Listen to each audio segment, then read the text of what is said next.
So you see, that's where the trouble began. That smile. That damn smile. There once lived a philosopher with that debonair hair of multiple dimensions and that mysterious trench coat. His name was Camus. Albert Camus. He gave us light when Nietzsche postulated God has died. When our lives, once replete with a higher purpose and meaning, gave way to the darkness of nihilism. In all of this mess, Camus, the philosopher with a face that signals he'll be ghosting you after the first date, contributed to the rise of absurdism. It was a dark age. It even made great minds like his great friend Sartre feel nauseous all the time just from being alive.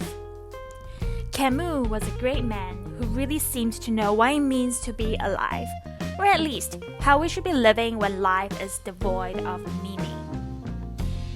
Camus thought life was absurd, just like the myth of Sisyphus. We are trying to find answers to a question without answers, like the prevailing struggle of Sisyphus rolling a boulder up a hill for eternity. He wrote the book when challenged with a paradigm of rising suicide. He tried his best at dissuading potential victims from choosing that option. Camus, the postmodern fuckboi, a famed womanizer who made his wife so damn insecure about his intimate relationships with other women. Maybe he had too much love to give. Maybe he's optimizing his pleasure while alive.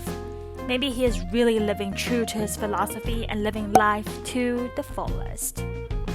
In the midst of all this uncertainty, darkness, and dread for life, when humanity was confounded with what to do with our lives without an afterlife, when we assumed there is no higher being, Camus brought us reason, joy, and light. According to Camus, we must diminish our hopes and fantasies of an afterlife and trust in the present. Only by accepting our awareness of death are we able to open ourselves to the riches of life, which are physical above all.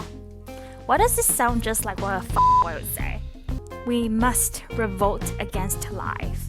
We must rebel against this absurdity by not choosing suicide. In his book, Sisyphus is happy because he has conquered his fate, not by changing it, but by accepting it and yet revolting against it. He is not saddened by the lack of meaning, and hence he is happy because he realizes that, damn, that was deep.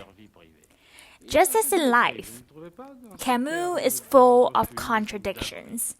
People consider him to be one of the most influential postmodern philosophers, but he denies that he is a philosopher. He rejected the idea that he was an existentialist, even though his works cannot be more existentialist.